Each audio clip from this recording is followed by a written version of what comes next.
الحمد لله رب العالمين والصلاة والسلام على رسوله الكريم وعلى آله وصحبه ومن سار على نهجه إلى يوم الدين وسلم تسليما كثيرا. أما بعد، أعوذ بالله من الشيطان الرجيم. بسم الله الرحمن الرحيم. اقرأ باسم ربك الذي خلق خلق الإنسان من علق اقرأ وربك الأكرم اقرأ وربك الأكرم الذي علم بالقلم علم الإنسان ما لم يعلم. اقرأ باسم ربک الذی خلق، پڑھو اپنے رب کے نام سے کہ جس نے پیدا کیا. خلق الانسان من علق، جس نے پیدا کیا انسان کو ایک علق سے، علق معنی جمع ہوئے خون سے. اقرأ پڑھو وربک الاکرم، اور تمہارا رب بڑا ہی کرم کرنے والا ہے. الذی علم بالقلم، جس نے علم سکھایا قلم سے. علم الانسان ما لم يعلم، انسان کو وہ کچھ سکھایا جو وہ نہیں جانتا تھا. یہ سورۃ العلق کی ابتدائی آیات ہیں کہ جو اسلام کی سب سے پہلے وحی تھی. صحیح بخاری میں سیدہ عائشہ رضی اللہ تعالیٰ عنہ فرماتی ہے کہ رسول کریم صلی اللہ علیہ وسلم کو نبوت ملنے سے پہلے آپ کو خلوت یعنی تنہائی، اس میں آپ کی رغبت پیدا ہوئی. تو چنانچہ یہ تنہائی اختیار کرنے کے لیے آپ مکہ کے بالکل قریب جبل نور جس کو کہا جاتا ہے، اس کی چوٹی پر غار حرا، تو آپ اس غار میں جاتے اور کئی دن کا اپنے کھانے پینے کا سامان ساتھ لے جاتے اور کئی دن رات وہیں اس غار میں رہ کر اللہ کی عبادت کرتے. تو یہ تقریباً 6 ماہ تک آپ کے ساتھ یہ سلسلہ چلتا ہے. آپ کو سچے خواب بھی آنا شروع ہوتے ہیں اسی دوران، اور ساتھ یہ بھی خلوت کا آپ یہ انداز اختیار کرتے ہیں غار حرا میں. ایک دن جب کہ آپ صلی اللہ علیہ وسلم اسی غار حرا میں اللہ کی عبادت مشغول تھے، تو آپ کے پاس جبرائیل علیہ السلام آتے ہیں اور آ کے آپ کو فرماتے ہیں اقرا پڑھو. آماتما انا بقارئ، کہ میں تو کو پڑھا ہوا نہیں. تو جبرائیل علیہ السلام آپ کو اپنے سینے کے ساتھ بھیجتے ہیں، خوب دباتے ہیں، اور جب چھوڑتے ہیں تو آپ کو فرماتے ہیں اقرا پڑھو. آپ نے پھر فرمایا کہ میں پڑھا ہوا نہیں ہوں. پھر سے جبرائیل علیہ السلام اپنے سینے کے ساتھ بھیجتے ہیں دوبارہ اور آپ کو چھوڑتے ہیں اور فرماتے ہیں اقرا بسم ربک الذی خلق خلق الانسان من علق. یہ 5 آیتیں جو ہم نے پڑھی ہیں آج، تو یہ آیتیں آپ کو پڑھ کر سناتے ہیں. تو جبرائیل علیہ السلام کے پیچھے پیچھے آپ کے ساتھ نبی کریم صلی اللہ علیہ وسلم بھی ان آیات کو پڑھ رہے تھے. تو یہ ہے اسلام کی سب سے پہلی وحی کہ جو آپ پر نازل ہوئی. اب یہاں پر آپ صلی اللہ علیہ وسلم کو سینے کے ساتھ بھیجنے کا جبرائیل علیہ السلام کو، اس میں کیا تعلق ہے آپ کے پڑھنے کے ساتھ؟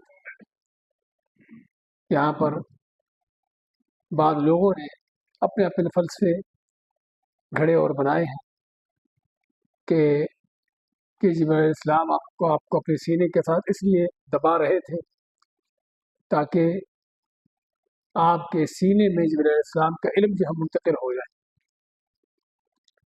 وہ سینہ بسینہ علم کا آپ نے شاید فلسفہ سنا ہوگا، وہ فلسفہ یہی ہے. تو حتیٰ کہ کہتے ہیں کہ جب سینے سے دبایا تو پھر آپ کو پڑھنا آ گیا. اور حقیقت بات یہ ہے کہ جبرائیل علیہ السلام کو آپ کو سینے کے ساتھ لگا کے دبانا صرف اور صرف وہ وحشت اور ڈر جو خوف کی کیفیت تھی دور کرنا تھی. کیونکہ طبی طور پر انسان کسی تنہائی میں ہو، پہاڑوں کے اندر، غار کے اندر ہو اکیلا، اور اچانک جو ہے اس کے پاس اللہ تعالیٰ کا اس طرح کا فرشتہ آ جائے تو آدمی کی کیفیت کیا ہوگی؟ اور واقعی ہی نبی کریم صلی اللہ علیہ وسلم کے اوپر اس چیز کا بہت بڑا ڈر خوف طاری ہوا، جیسا کہ اسی صحیح بخاری کی حدیث میں ہے کہ آپ صلی اللہ علیہ وسلم اس کے بعد اس رات سے آتے ہیں، اترتے ہیں اور گھر آتے ہیں کامتے ہوئے، اور خدیجہ نے ان کو فرماتے ہیں کہ زمیلونی زمیلونی، کہ مجھے چادر اڑا دو، مجھے چادر اڑا دو۔ تو کچھ جب آپ کا طبیعت بہتر ہوتی ہے تو آپ فرماتے ہیں کہ میرے ساتھ کیا پیش آیا ہے، اور بلکہ یہ بھی فرماتے ہیں کہ مجھے اپنی جان کا خطرہ ہے، کیونکہ آپ کو نہیں پتا تھا کہ آپ کے ساتھ جو معاملہ ہوا کیا ہے، نہ ہی آپ نے کبھی نبوت رسالت کا سوچا تھا کہ آپ نبی بننے والے ہیں، آپ کو نبوت ملے گی، سمجھے نا، تو نہ ہی آپ کو پتا تھا کہ کیا ہوا ہے۔ تو چنانچہ یہ واقعہ جو ہے آپ کے لیے بہت ایک عجیب چیز تھی، تو آپ حضرت خدیجہ فرماتے ہیں کہ مجھے تو اپنی جان پر خطرہ ہے۔ تو حضرت خدیجہ فرماتی ہیں کہ اللہ واللہ لا یخزیک اللہ ابدا، اللہ کی قسم اللہ تعالیٰ آپ کو کبھی بھی رسوا نہیں کرے گا۔ پھر فرماتی ہیں خدیجہ کہ اللہ تعالیٰ آپ کے ساتھ ہے اور آپ کی حمایت کر رہا ہے، آپ کی حفاظت کرنے والا ہے، کس لیے کہ آپ کے جو عظیم کام ہے، نبوت سے پہلے کی باتیں ہیں، کہ جس طرح آپ غریبوں کی مدد کرتے ہو، یتیموں کا سہارا بنتے ہو، اور لوگوں کی مہمان نوازی کرتے ہو، محتاجوں کے کام آتے ہو، اور طرح طرح کی وہ چیزیں کہ جو ایک عظیم آدمی کے اخلاق و کردار میں ہوتی ہے۔ تو اس طرح کے اخلاق و کردار اگر آپ کے ہیں تو کبھی بھی اللہ تعالیٰ آپ کو ضائع نہیں کرے گا، آپ پریشان نہ ہو۔ میں بتانے یہ لگا تھا کہ جبرائیل علیہ السلام کا آپ کو اپنے سینے کے ساتھ لگانے کا مقصد صرف وہ دہشت درد جو ہے اس کو کچھ ختم کرنا تھا، کیونکہ آدمی پر اگر اس طرح کی دہشت طاری ہو تو کیا پڑے گا۔ اس لیے جب 2 بار یا 3 بار سینے سے لگایا تو آپ کے اوپر جو وحشت طاری ہوئی تھی کچھ حد تک ختم ہوئی، اور پھر جبرائیل علیہ السلام نے جو پڑھنا تھا پڑھ کر بھی سنایا کہ پڑھنا کیا ہے، تو چنانچہ جبرائیل علیہ السلام پڑھتے گئے اور آپ بھی ان کے ساتھ ساتھ پیچھے تلاوت کرتے گئے۔ اس لیے وہ سینے بسینے علم کا جو فلسفہ ہے وہ سراسر جھوٹ ہے، علم جو ہے سیکھے بغیر نہیں آتا۔ وَعَلَّمَكَ مَا لَمْ تَكُنْ تَعْلَمُ، اللہ تعالیٰ نبی صلی اللہ علیہ وسلم کے بارے میں بات ہے کہ اللہ نے ان کو سکھایا کہ جو آپ کو علم نہیں تھا، یعنی کہ جبرائیل کے سینے کے علم آپ کے سینے میں ڈال دیا۔ خیر اللہ کل حال، بعض اوقات انسان جب کتاب و سنت کا رستہ چھوڑتا ہے تو ایسے طرح طرح کے بے بنیاد قسم کے فلسفے جو ہے وہ شیطان پہ اس کو پڑھاتا ہے۔ خیر تو بات کر رہے تھے کہ پہلی وحی آپ کے اوپر نازل ہوتی ہے، تو اس وحی کے نازل ہونے کے بعد جس طرح میں واقعہ ذکر کیا، آپ گھر میں آتے ہیں پر یعنی کہ ایک ڈر خوف کی کیفیت میں، تو اس کے بعد خدیجہ رضی اللہ تعالیٰ عنہا، ان کے چچا زاد تھے ورقہ بن نوفل، جو تورات کے بہت بڑے عالم تھے اور نصرانیت کی دین پر تھے۔ آپ صلی اللہ علیہ وسلم کی نبوت سے پہلے چونکہ عیسیٰ علیہ السلام کا دین تھا تو اس دین پر تھے، اور تورات کے بہت بڑے عالم تھے مکہ میں۔ تو حضرت خدیجہ آپ صلی اللہ علیہ وسلم کو ان کے پاس لے کے جاتی ہے تاکہ آپ کے ساتھ جو واقعہ پیش آیا ہے پوچھا جائے کہ یہ کیا ہے۔ تو آپ جب ان کے پاس جاتے ہیں تو ورقہ آپ سے پوچھتے ہیں کہ آپ کے ساتھ کیا پیش آیا، تو آپ نے اپنا سارا واقعہ بیان کیا جو غار حرا میں پیش آیا تھا۔ تو ورقہ بن نوفل پاتے ہیں کہ یہ وہی فرشتہ ہے کہ جو موسیٰ علیہ السلام پر نازل ہوتا تھا، یعنی جبرائیل علیہ السلام ہے اور آپ اللہ کے نبی ہو، کیونکہ جبرائیل علیہ السلام کس پر نازل ہوتے ہیں؟ انبیاء پر، وہی لے کر آتے ہیں اور وہی انبیاء پر نازل ہوتی ہے۔ آپ اللہ کے نبی ہو، اور ویسے بھی ورقہ بن نوفل تورات میں اور سابقہ کتابوں میں آپ کے بارے میں پڑھ چکے تھے، اس لیے ان کو یہ بات سن کر ہی پتہ چل گیا کہ آپ وہی اللہ کے نبی ہیں۔ تو اور فرماتے ہیں کہ آپ اللہ کے نبی ہو۔ پھر ورقہ فرماتے ہیں کہ آج کے میں اس وقت زندہ ہوتا جب آپ کی قوم آپ کو مکہ سے نکالے گی، کاش کہ میں آپ کا ساتھ دے سکتا ہوتا۔ تو آپ فرماتے ہیں کہ مجھے مکہ سے نکالیں گے؟ تو ورقہ فرماتے ہیں کہ ہاں، جو بھی آپ جیسی دعوت لے کر کھڑا ہوا ہے، اس کی مخالفت کی گئی ہے، دشمنی کی گئی ہے، اس کو اس کے ساتھ ایسا ہوتا ہے۔ تو خیر ورقہ بن نوفل کچھ عرصہ کے بعد فوت ہو جاتے ہیں، پہلی وحی کے بعد ہی. لیکن ورقہ بن نوفل کا ان کی باتیں، اس بات کی دلیل علماء نے سے لی ہے کہ اگرچہ ابو بکر صدیق رضی اللہ تعالیٰ عنہ نبوت ملنے کے بعد آپ پر سب سے پہلے ایمان لانے والے ہیں، اور یہ بھی اختلاف ہے کہ آپ جو ہے اپنے ابو بکر صدیق لائے یا ابو بکر لائے، ابو بکر صدیق یا حضرت علی لائے یا حضرت خدیجہ لائی، ان میں اختلاف ہے کون لایا پہلے. اور صحیح یہ ہے کہ مردوں میں سے ابو بکر، اور بچوں میں حضرت علی، اور عورتوں میں حضرت خدیجہ رضی اللہ تعالیٰ عنہ، اور غلاموں میں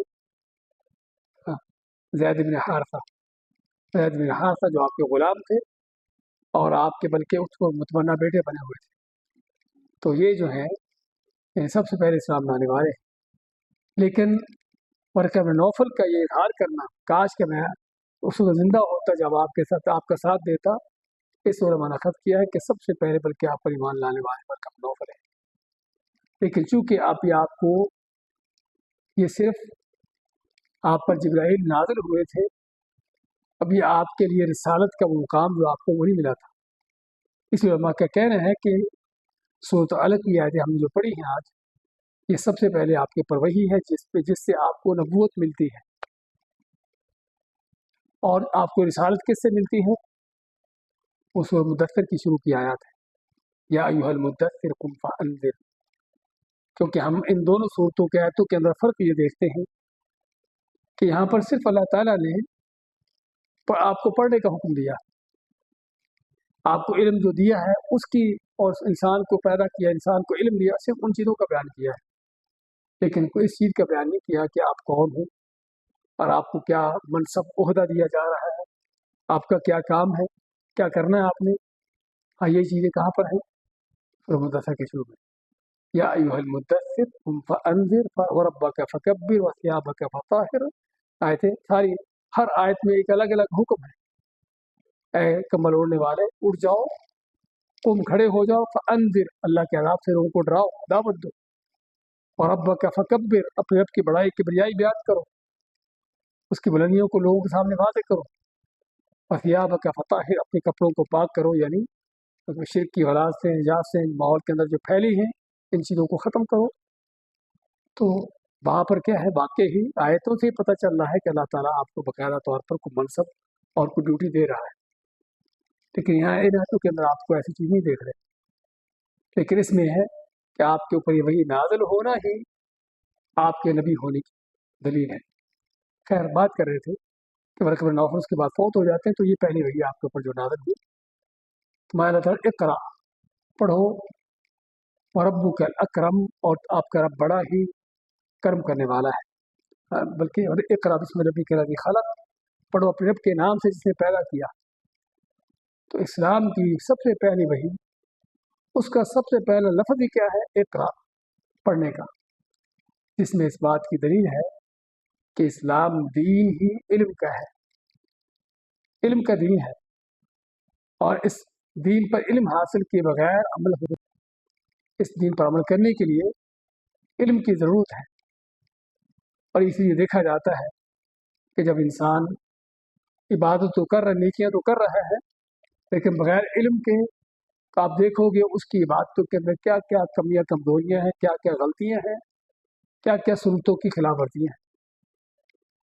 اور اسی جہالت کا نتیجہ ہے ہمارے ماحول معاشرے کے اندر. آپ دیکھو گے بے شمار قسم کی بدعات، بدعتیں اور بے بنیاد چیزیں، جھوٹی چیزیں ہمارے ماحول معاشرے میں چل رہی ہوتی. وجہ کیا ہے؟ علم حاصل نہ کرنا. اسی بات کر رہے تھے کہ اسلام کی پہلی وحی کا سب سے پہلا لفظ ہی اقرا کا، پڑھنے کا، اور جس میں علم کی فضیلت کا بھی پتہ چلتا ہے کہ علم کی فضیلت کیا ہے، اس کا مقام کیا ہے. وہ اقرا پڑھو بسم ربک الذی خلق، اپنے اس رب کے نام سے جس نے پیدا کیا.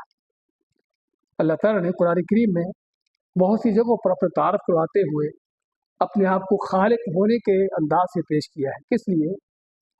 کیونکہ کسی بھی مشرک کافر کو اللہ کے خالق ہونے پر اعتراض نہیں تھا، اس میں ان کا کوئی انکار نہیں تھا.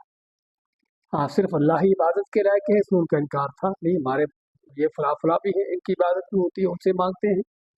لیکن خالق ہونے کے حوالے سے صرف اللہ ہی کو خالق مانتے تھے، کسی اور کو نہیں مانتے تھے. اسی اللہ تعالیٰ نے بہت سی جگہوں پر